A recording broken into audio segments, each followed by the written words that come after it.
Got it? Well, welcome everybody to this second interview in my series. And before I introduce my wonderful guest for today, I want to give a bit of background on the previous interview I did, which many of you have heard and responded to. 2 weeks ago, you remember I interviewed Zach Jones. And just to recap, if you didn't hear that interview, Zach was a very troubled teen, and 4 years ago, crashed his car while drunk, high on drugs, a suspended license, and seriously injuring his 4 passengers. He was sentenced to 4 years prison for that, but there was a massive turnaround in prison. During prison, Zach began to write a book called Why the Fallen with his mum, Jane, who is my guest, who I'll introduce properly soon. He's now out on parole and has invested so much of his time, along with Jane, in speaking into the lives of young people, or all people, in fact, warning them of the consequences of reckless living. So what really began as a tragic story really turned to good. If you missed it, you can see it where I've posted it on Facebook, LinkedIn, wherever you're viewing this, or my YouTube channel. It's really well worth it if you've missed it. But a lot of the feedback I really got is, it'd be great to hear from the parents' perspective, or in this case, mum's perspective, and that's Jane, because she did co-write the book with Zach, and Jane is my guest today. So Jane, thanks so much for agreeing to follow on from that interview with Zach. It's my pleasure. Thank you so much for having me. Oh, you're welcome. So many of the comments I heard from the interview with Zach was his sensitivity, his vulnerability, he's willing to own his mistakes. And one of the things that was really endearing about that interview was how much he honored his mum, and that's really special. And I know things are just wonderful now, but it was a wild ride. Jane, if we can go back to that night in late 2017 when the police rocked up on your doorsteps and informed you that Zach had been involved in a serious car crash, what went through your heart and mind at that time? I will answer that, but I will say to you that tomorrow, the 6th of December, I picked Zach up from prison a year ago. Whoa. Oh, wow. After Wow. after 2.5 years. And the 9th of December is 5 years since that crash, since the police turned up on my doorstep. So it's massive. I was up celebrating, so I wasn't even asleep. I was, my partner, Jeff, who you've just met, it's his birthday on the 10th of December, and it's our anniversary on the 11th of December. And the 9th of December, it was actually the 1 year anniversary of us moving. We sold his house in Glen Iris and we moved to my house here. So it was a beautiful hot night. And we were swimming and we were dancing and drinking, having a marvelous time. And our German Shepherd started frantically barking at the door, and I went to see what all the kerfuffle was about, and I saw torchlights, and and I swung open the door. Who are you and what the hell do you want? And I heard Jane Jones, and I just knew it was bad. I turned the light on. 2 police officers, they came to the door. They told me my son had been in a really serious crash. There were 4 passengers on board. They'd all been taken to different hospitals. They intimated that there was speed, alcohol, possibly drugs involved. And I knew right there and then all of those 3. Jeff sort of stopped me from falling to the ground, and I I called a cab because, you know, we couldn't drive. We'd had a drink. So we called a cab to St. Vincent's Hospital. We rounded the corner in emergency, and there were like 5 or 6 police officers outside a cubicle. And I literally just, my heart sank because I thought, oh no, one of the passengers has died back under police guard.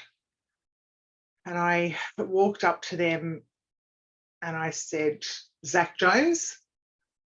And they pointed, you know, to the cubicle behind. And I passed the police and I looked in where Zach was, and he was totally naked. Like, you know, totally naked. Yeah. Just blood. He was just literally shredded down one side of the body. I immediately asked for a blanket to cover him because, you know, so Jeff and I walked in there, and what do you do, Mark? I just walked up to him and I said, Zach, it's Mum and Jeff, we're here. And he just was going, I'm so sorry, Mum. I'm so sorry, Mum. I'm so sorry, Mum. I'm going to be sick. And I just grabbed this wheelie bin. I'm sure it wasn't for this exact purpose, but when he said, I'm going to be sick, like he reeked of alcohol. It was disgusting. And anyway, I just opened this wheelie bin and he vomited in it. The nurse that was looking after him ran out of the room. I don't know how Jeff stayed, but I dry retched. It was disgusting. And I said, Jeff, look, you can go. And he said, no, I'm staying here with you. And you just, no parent ever wants to see their kid in that situation. And then, you know, I'm not a religious person. I'm a spiritual person. But I, like, the next few days, just hoping, you know, that these 4 young idiots got in the car with my son were not only going to survive, but not have lifelong injuries. Yep. Because as you know from interviewing Zach, he knows, and they knew he shouldn't have been behind the wheel of a car, but they didn't stop him. One friend didn't get in, but didn't stop him. And the 3 girls that jumped in the back seat, like, for what reason, I do not know. And here's, like, I want the law to be changed, because if you knowingly get into the car with a drunk person, don't use it as an excuse, like, oh, I was a bit drunk, you know. Don't get in the car, because once you do, you can't get out. And these 4 passengers are lucky to be alive. And just teenagers, young adults, they just think they're invincible and that it's not going to happen to them, but it does happen to them, and it is happening every day, every week. You know, just people being lost on our roads through totally preventable tragedies. Yep. And not accidents, Mark. Very rarely is a car crash an accident. There's drugs, there's alcohol, there's reckless behavior, there's hooning, there's too many passengers in the car, the music's too loud, they're on their phones. Do you know what I mean? It's not paying attention, or fatigue, all of those things. So it is preventable. Jane, I really appreciate you presenting that picture in such a graphic way and such a passionate way, because we want people to hear the incredible consequences of this. And as you've said many times, totally preventable. And Jane, in the book Why the Fallen, you paint a really candid picture of Zach in his teen years, very troubled teen years. So this was a culmination of a really wild ride.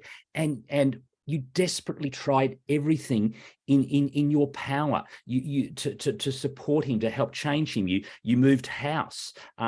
You tried expensive private schools. So you did everything, often at great expense to yourself, all to no avail. What were you feeling in those times? Look, Zach, I was a single mother for probably 4 years before I met a gentleman, and I married him when Zach was 7. And for a while, it was a really nice marriage.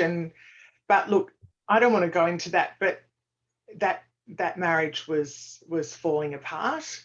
And unfortunately, you know, I had an equestrian property in the Yarra Valley.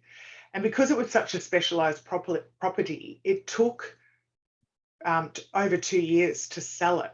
So my husband was living in, my ex-husband now was living in one end of the house. I was in another. Zach was stuck in the middle. And Zach was privately schooled, educated. I don't know whether I'd risk the money now, to be honest. But look, we know something stuck him because he's clearly an intelligent young man. But he was going through things. There was bullying that I didn't know about at school. He was very disappointed that his biological father, that I'd taken him overseas to meet when he was 10 years old, and he had a half sister, never contacted him after that. So resentment grew there. So there were a few things. And Zach started just being destructive and moody and getting expelled. And, you know, every time I'd get him into a new school, he would just go along that same path. And he was always very apologetic and, you know, I'll do better next time, Mum, and stuff. And that's the thing as parents, you know, we love our kids, and Zach's my only child. And we believe them, and we support them, and we do everything we can.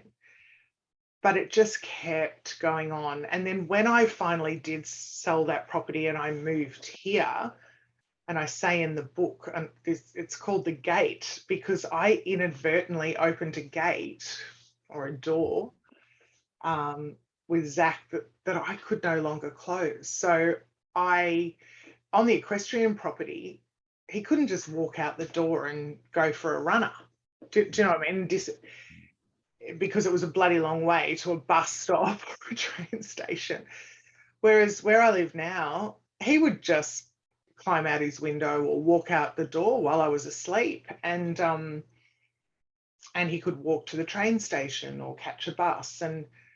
And with all the technology, like phones, and, you know, I didn't let him have a phone until he was 12 years old, until he was going on the bus to school. But he could catch up with people, and he just couch surfed. He just disappeared. And I would drive the streets. I'd go to train stations. I'd call everyone, and I couldn't find him. And then,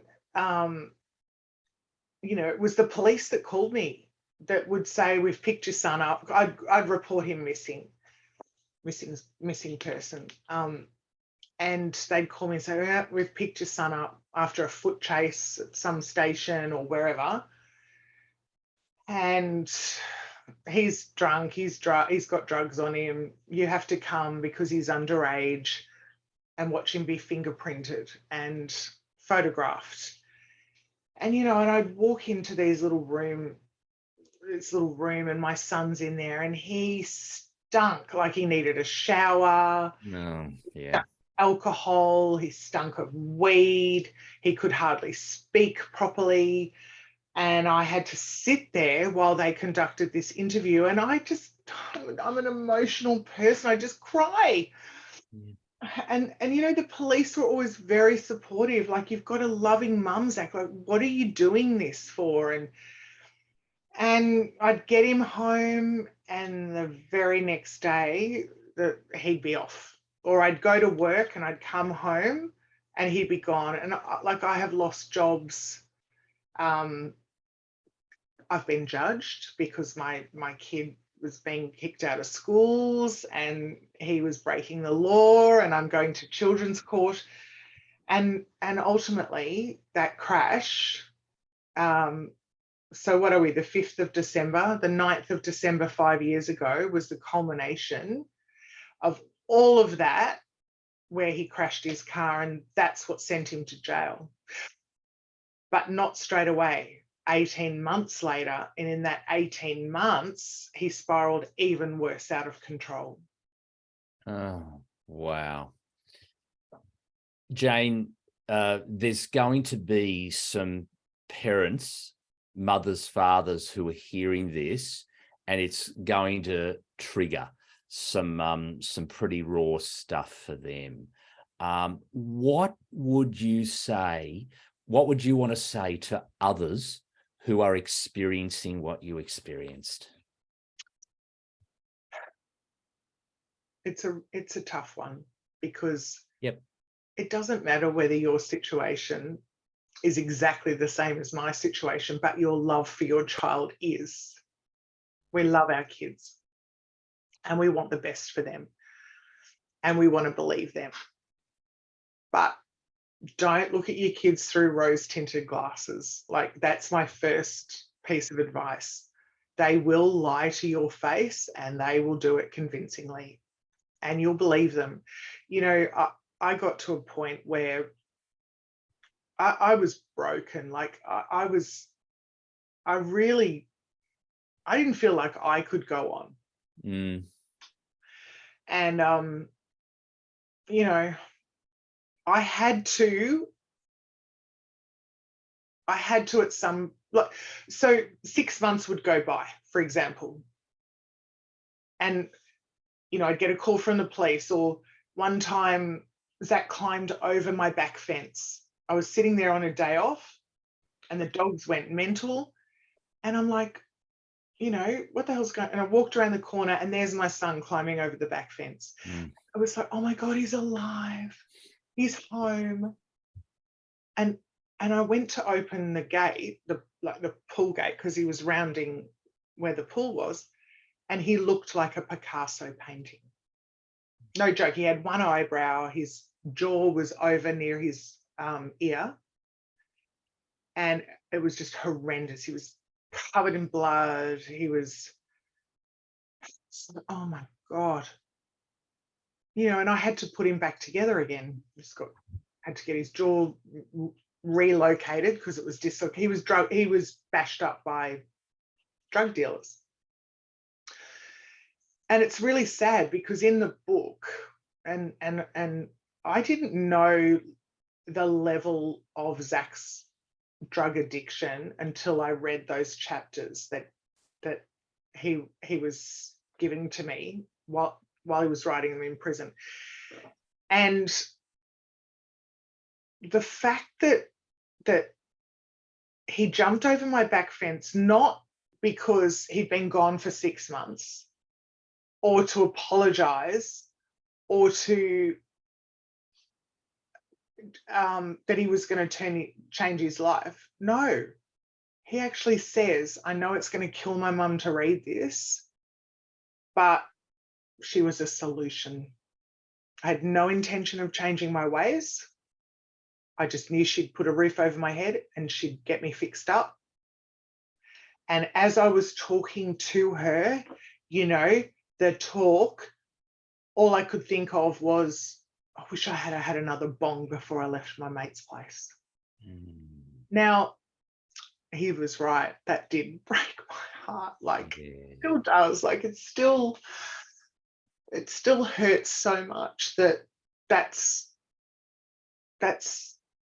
how he was feeling. That's how he was thinking. I was just a solution, nothing more. Yeah. And that is what is so heartbreaking for parents, because and particularly mums, because we carry them, we nurture them, we go through hell Yes. to Yep. bring them into this world. And Zach was hell. Like, it was 42 hours of hell.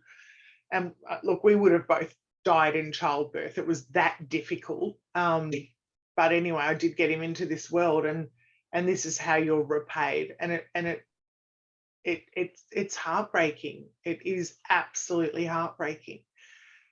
And so there have been times where I've had to actually let Zach go.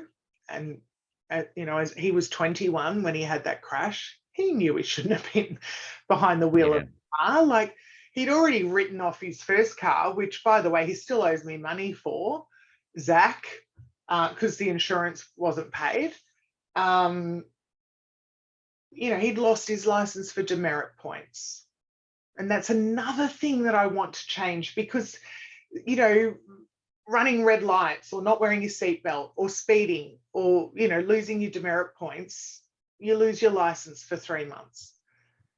And it's just a slap on the wrist. They don't understand it. That young man in Buxton a few months ago, who he'd had his license suspended for a couple of times, and it ended up killing 5 passengers in his car. I know he didn't wake up that morning and want to do that, but just a little slap on the wrist by losing your license for demerit points isn't enough. We've got to get these kids in proper programs. There has to be proper programs in school at 14 years of age before the drugs get hold, because that's when I started losing Zach, and before they get their learners, because we know we've got bullying issues, we've got peer pressure issues. We know kids are going to have sex, so they now teach sex ed in late primary school, but they don't talk about. I think they have Harold the giraffe, a cartoon giraffe, saying don't do drugs, and they're not going to pay attention to that. They need this book in schools, because Zach talks about his brain crackling, talks about foaming at the mouth. He talks about convulsing on synthetic weed, which is legal. Well, which I found out Zach could buy for $20 at the local sex shop in Ringwood. I didn't even know there was such a thing, but the sniffer dogs can't trace it, but they smoke it. And I've seen Zach on it once, and he was like, well, it turns a normal person into the living dead. Like, he was like a zombie with his tongue hanging out, and like it was too big to fit back into his mouth. And he was drooling, and he was sort of shuffling past me. He actually talks about that drug being even worse than ice. He talks about developing a split personality that used to mock him in the mirror. And so all of this I found out from his chapters in the book. So this book doesn't paint a rosy picture of taking drugs, binge drinking, getting into that sort of that spiral where it starts off fun, but that slippery slope where your kids can soon become very addicted and you lose them. They shut up shop with their communication. They lie to you. They get surrounded by bad people. That's what happened with Zach. And by the time, I moved here, it was too late. Zach was 16 years old, and I couldn't keep him at home. I couldn't keep him in school. The police couldn't either, or wouldn't. There were no support services for him or me.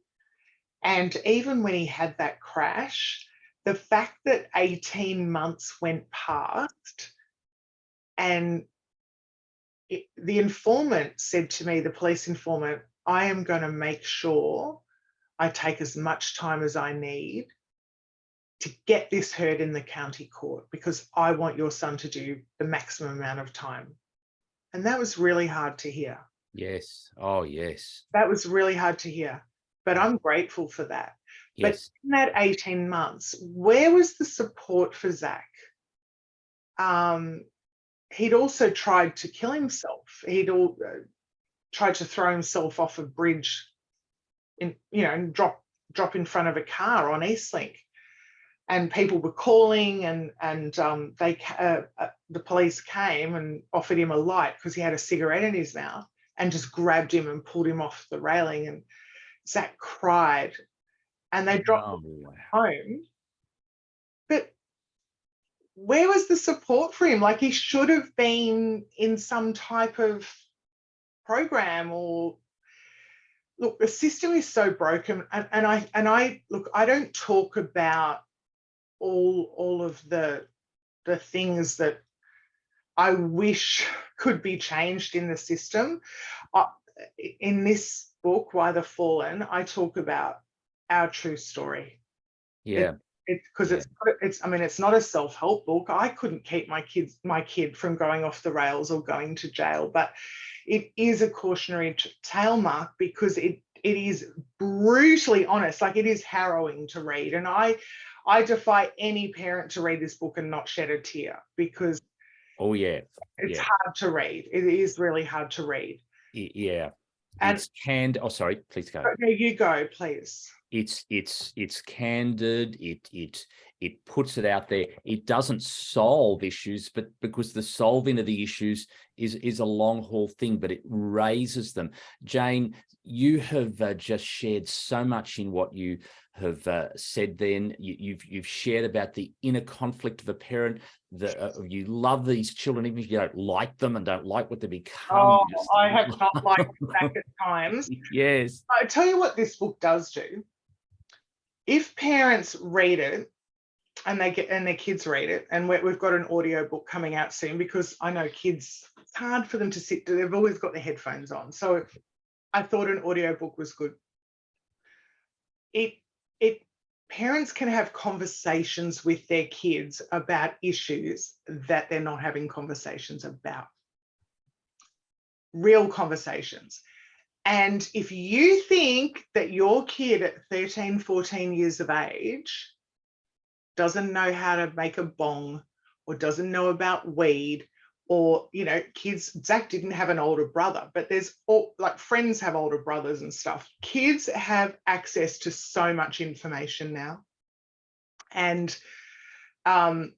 it's terrifying for us, because I'm 53. I turned 53 a couple of weeks ago. I had no idea about this type of stuff when I was a teenager, 14. Me neither. Years of age. Yeah. No idea. But kids of today, they know it all. A lady said to me her 11-year-old dropped his phone the other day, and he was on an adult website. Oh, no. Yeah, wow. And it's like, wow, okay. So this book is not going to put ideas into your kid's head. It is going to, firstly, scare the crap out of them about drugs, binge drinking. We don't say, Zach doesn't say, I'm not telling you not to do drugs or not to drink. If anyone told Zach no or not to do something, he would do it just to spite you. And yes. that's kind of what kids are. But what we're saying is that parents need to know things that they don't know. And I talk about it, Zach talks about it, but also how abuse of either of those two things combined with reckless behavior, where it's going to lead you.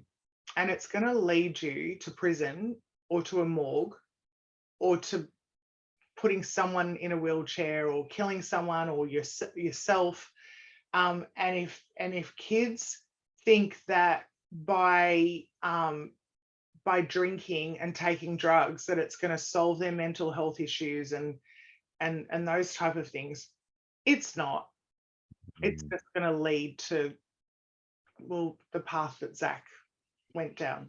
It is such an important message to get out, and just by raising the issues is so important, which you are doing now. You are such a strong advocate for that, Jane. And if on that, I can just ask you a question about you, because whether you believe it or not, you are an inspiration. You've taken a lot of hits in life before all this trouble with Zach. You're very candid in your book. You are a survivor of childhood sexual and physical abuse, relationships didn't work out, abandonment. Then on top of that, all that trauma with Zach. And yet now you're a very successful businesswoman. You've met a wonderful man who you're really happy with. And to use your words, you've got, quote, your beautiful boy back. What kept you or enabled you to be resilient in those horrific times to enable you to be at the point you are now? Well, I had a beautiful grandma. Oh, wow. And I miss her every day. She's been gone for 22 years. But during that time in my childhood, I actually, as much as I loved her and as close as I was to her, I couldn't tell her what was going on, because, you know, that's the thing with abuse when you're a kid, is that you're sort of petrified and shamed into silence and secrecy. But when I turned 18 and I told my parents, and CPS was called a couple of times, my grandma and my mother's sister did call them. That's child protection. Yeah. But of course, you know, I was living in the environment, like I denied it. I had to. I was terrified. But when I became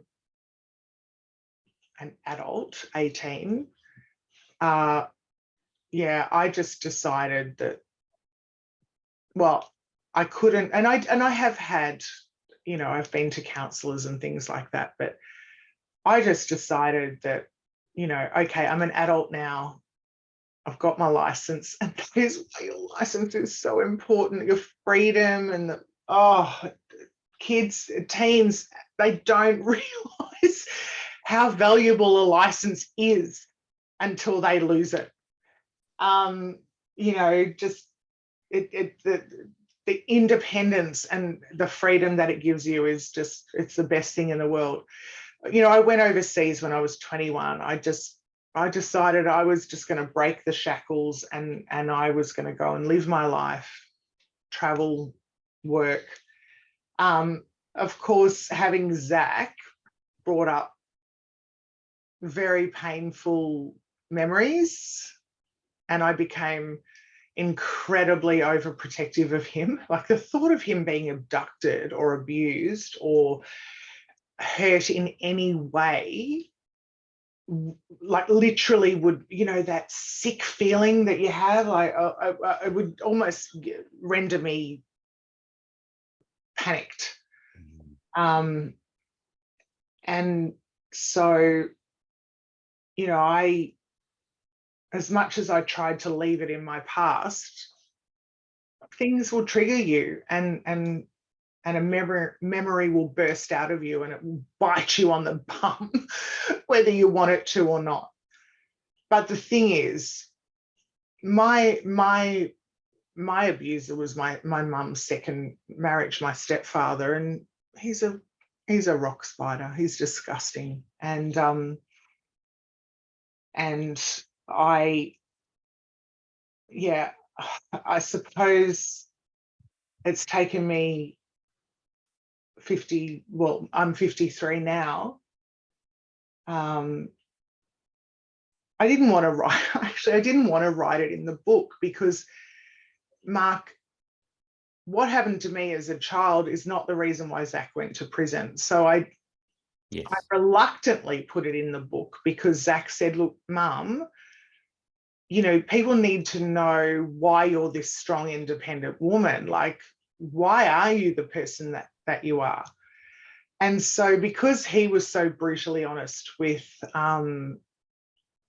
you know, his chapters of the book, I decided, okay, I would write. And I haven't gone into graphic detail, and it's a very short chapter, but it was all about control and manipulation. And if I can be an example for other, abuse survivors, I don't like that whole victim mentality thing, though, Mark. I will be honest with you. If a guy slaps a girl on the ass and it's like, oh, I've been sexually abused, it's not about one person's abuse being worse than another person's abuse. I don't like people using what has happened to them as an excuse to behave badly in their future. Let me just say that. Yeah. And as an excuse to not be a good parent, or not, go and get drunk and do stupid things because, I was sexually abused. No, that is not an excuse to go and behave badly. Does that make sense? It does make sense. And as you said, there's a journey, there's been counseling, it's not easy. But one of the things that's consistent with what you were saying, with what Zach said, at the end of the day, it's only going to change if we take personal responsibility. Look, and that, I can I just tell you, I know 100% that, yes, I've been a support to Zach. Okay, my grandma was a support to me, but the only thing that has got Zach through and Zach turning his life around is Zach. Yeah. And it's the same for me.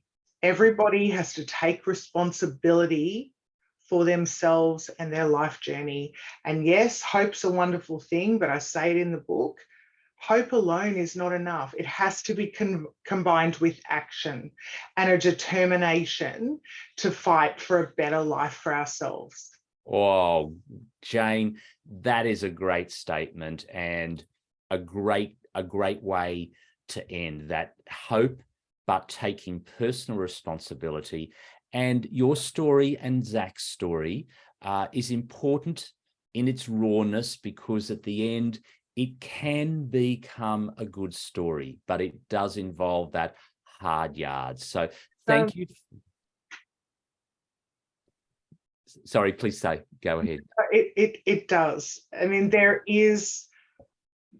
we've found the light at the end of the tunnel, but boy, have we worked hard to get there. That is a great message. And thank you, Jane, for being so open and honest. And what I will say, if you're listening to this and it's triggered issues for you, please remember there is help out there. Contact Lifeline or seek support, that you may have support in a journey that with hope and action together, that can become a good news story as well. 100%. And please put our book in the hands of your teenagers. Yes. Get parents, get it into your schools, get Zach into your schools, talking to them, because he is a very, very inspirational guy, and the kids relate to him because he's not a teacher, he's not a parent, he's not a counselor, and he's not a policeman. He has that lived experience, and I really do think this book is already saving and helping lives. So thank you. You're most welcome. It is indeed. It is indeed. Why the Fallen. If you Google Why the Fallen, you'll very easily find it. I'm posting whythefallen.com.